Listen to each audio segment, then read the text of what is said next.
Well, putting Putin on notice, the White House backing British Prime Minister Theresa May after she booted 23 Russian diplomats over the poisoning of a former spy. There is no alternative conclusion other than that the Russian state was culpable for the attempted murder of Mr. Skripal and his daughter. This represents an unlawful use of force by the Russian state against the United Kingdom.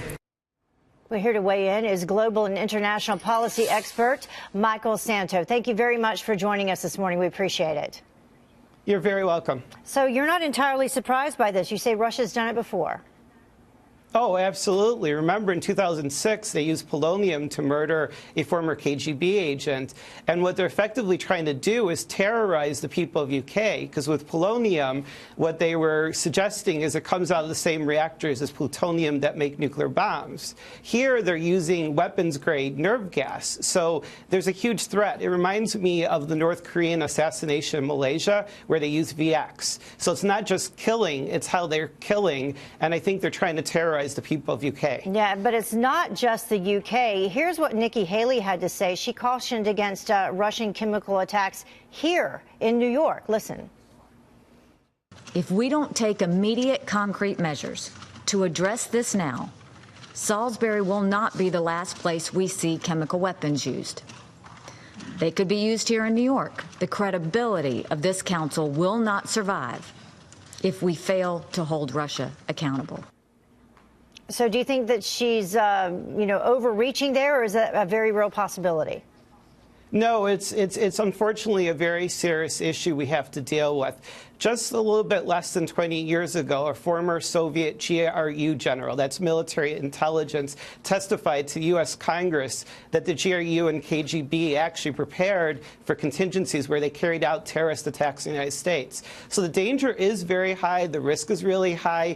Putin likes to play around with plausible deniability. I would say most Russian experts today are actually convinced that Putin was behind the bombing of apartment buildings in Moscow in the late 90s, that he used to propel himself to power by using it to justify the Second Chechnya War. So Putin is incredibly dangerous. So what can be done when they do things like this? Because we know that Theresa May had 23 Russian diplomats. She gave them a week to leave. She said that Putin's response was with sarcasm, contempt, and defiance.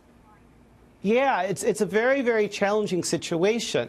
Russia's a very unique threat because it's the only country that poses an existential threat to the United States. The reason behind that is they still have 1,800 kiloton nukes aimed at our cities that can hit in 30 minutes. Of course, if they used those, then our subs would destroy them.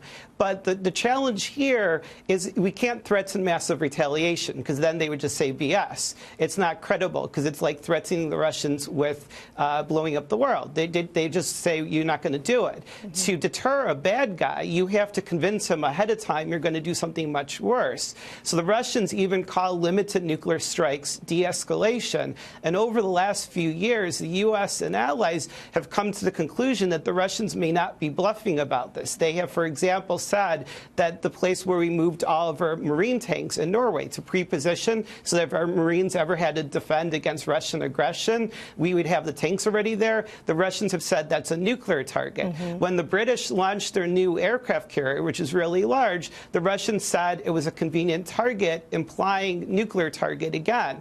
When Putin used a lot of cruise missiles, which he fired at Syria from the Caspian Sea, nearly 1,000 miles away, a month later he said, notice that he could put nukes in those same missiles. He said these missiles are capable of carrying nuclear weapons. So he is threatening us in the worst possible way. We're clearly in a Cold War. It is very serious. And despite Russia's weaknesses, or maybe because of Russia's weaknesses, it's very hard for us to deal with this country because, when you combine the country with the world's largest nuclear arsenal, with a failing economy that Mexico's overtaking, you have a very angry, paranoid, hostile country, and it's led by what are called Siloviki. A potentially volatile situation. We're running out of time, but just to say this, Russia has denied any involvement in the attack, but the U.S., the EU, NATO, all saying that they support the UK, and then saying that they're going to seek some sort of coordinated international response to the attack. So we will follow up on that.